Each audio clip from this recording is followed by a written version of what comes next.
Alright, Adventureverse user guide for the mission editor.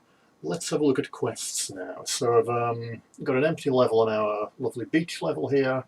I'll just collapse that challenge in the hierarchy there so we're not looking at all the little info panels. And let's go and lay down a couple of quests.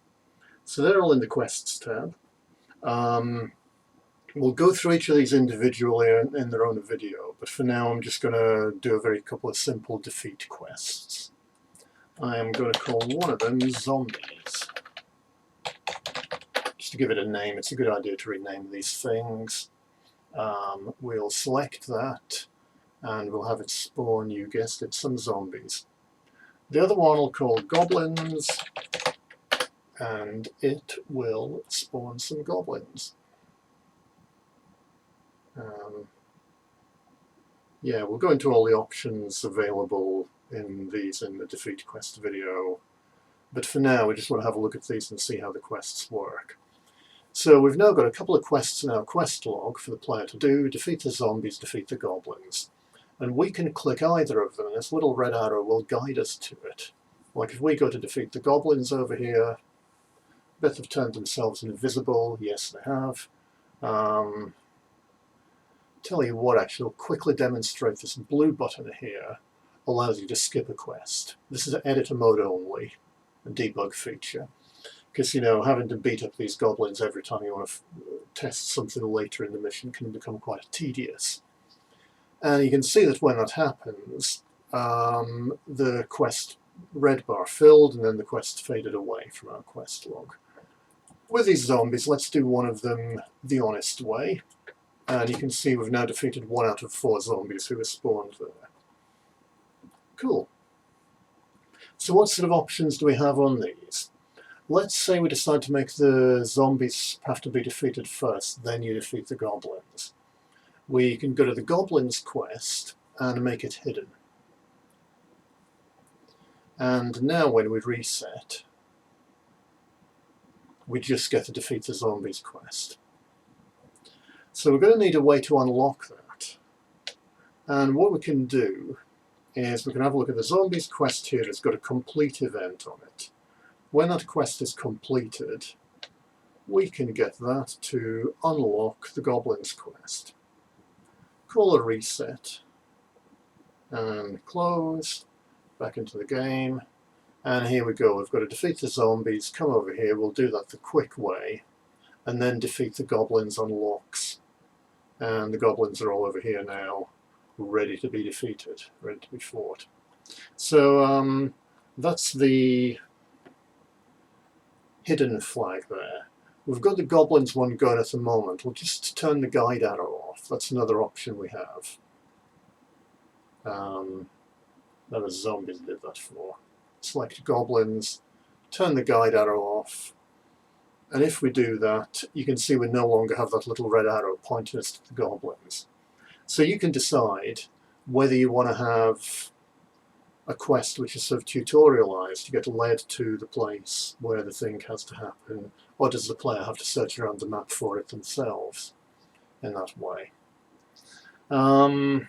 Yeah, what else can I show you? The zombies quest. Let's say we switch that to some guards instead. It now becomes defeat the guards. Let's switch that back again to zombies. It stays as defeat the zombies. We can't customize that description, however. We could say vanquish the undead is maybe more the language you're after. And then we do a reset. And it now says vanquish the undead. So you've now got a custom name for that one. And you know, it works the same way as before. Defeat the goblins is still the same. If we now change this from zombies, of course, it's not going to change the name because we've customized it at this point. So that's, yep, that's how the descriptions for the quests work there. They get automatically generated, but you can override them. You can set a quest as hidden or not. You can set it as optional. I'll show you. If we close this, if we defeat the goblins, we've now completed all goals in the level, and it resets. So let's just check that the zombies one was not optional, the goblins one, right, that was we've done both of them, yeah. So if we reset and vanquish the undead, then defeat the goblins, the mission ends. And that happens, by the way, because the challenge is set up like this. I think I showed you this in the events video. When we look at the challenge, we can see quests done is linked to end.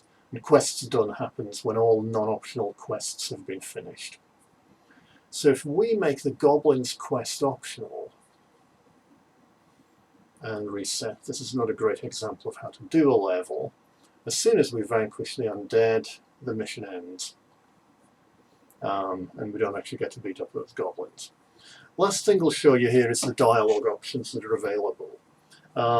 You can use the start events and complete events to trigger whole cutscenes. We'll go into that later. But for now, let's just put some dialogue in. So, pick a start speaker. We'll have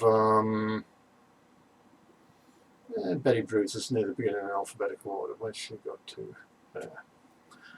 So she's sort of our mission control, and she's saying the beach is infested with zombies. Look out. And at the end, we can get someone else to say something. Let's get the player to say something. And this way, you know, whoever appears in the dialogue will be whoever you are playing.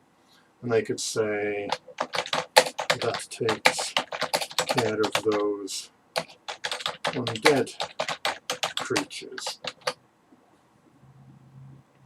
The Goblins quest, we could have some dialogue. We could have a goblin says something when that gets unlocked. It says, a human, get it. And reset, and let's see how this works. The beach is infested with zombies, look out. So Betty Bruiser talks in the talking head thing up here. Go over here, we kill the zombies. Oops, that takes care of those undead creatures. I need to just go and make that one not optional again. Reset, close. And he now says a human, get it. Yeah, so let's just let that dialogue clear. These just take about 10 seconds to go away. Right, Betty starts off with the beach is infested with zombies, look out. Her dialogue's still going. We now get the dialogue from the player saying, you know, the end dialogue of the old quest goes first, that takes care of the undead creatures, and then the goblins will speak over here. You'll notice in this example, 2 bits of dialogue get queued at once. The end dialogue for one quest and the start dialogue for the next quest. That's fine. You know, just queues up the end of the old one first, then the start of the new one next, because that's generally the order you want it to happen in. So yeah, that's the basic overview of quests. We'll go into defeat quests next, and use quests to go to quests, and so on. These other ones, and show how they're all put together and all the options available, and then we'll talk about quest givers at the end. How you can set up an NPC in the level to dish out the quests for you.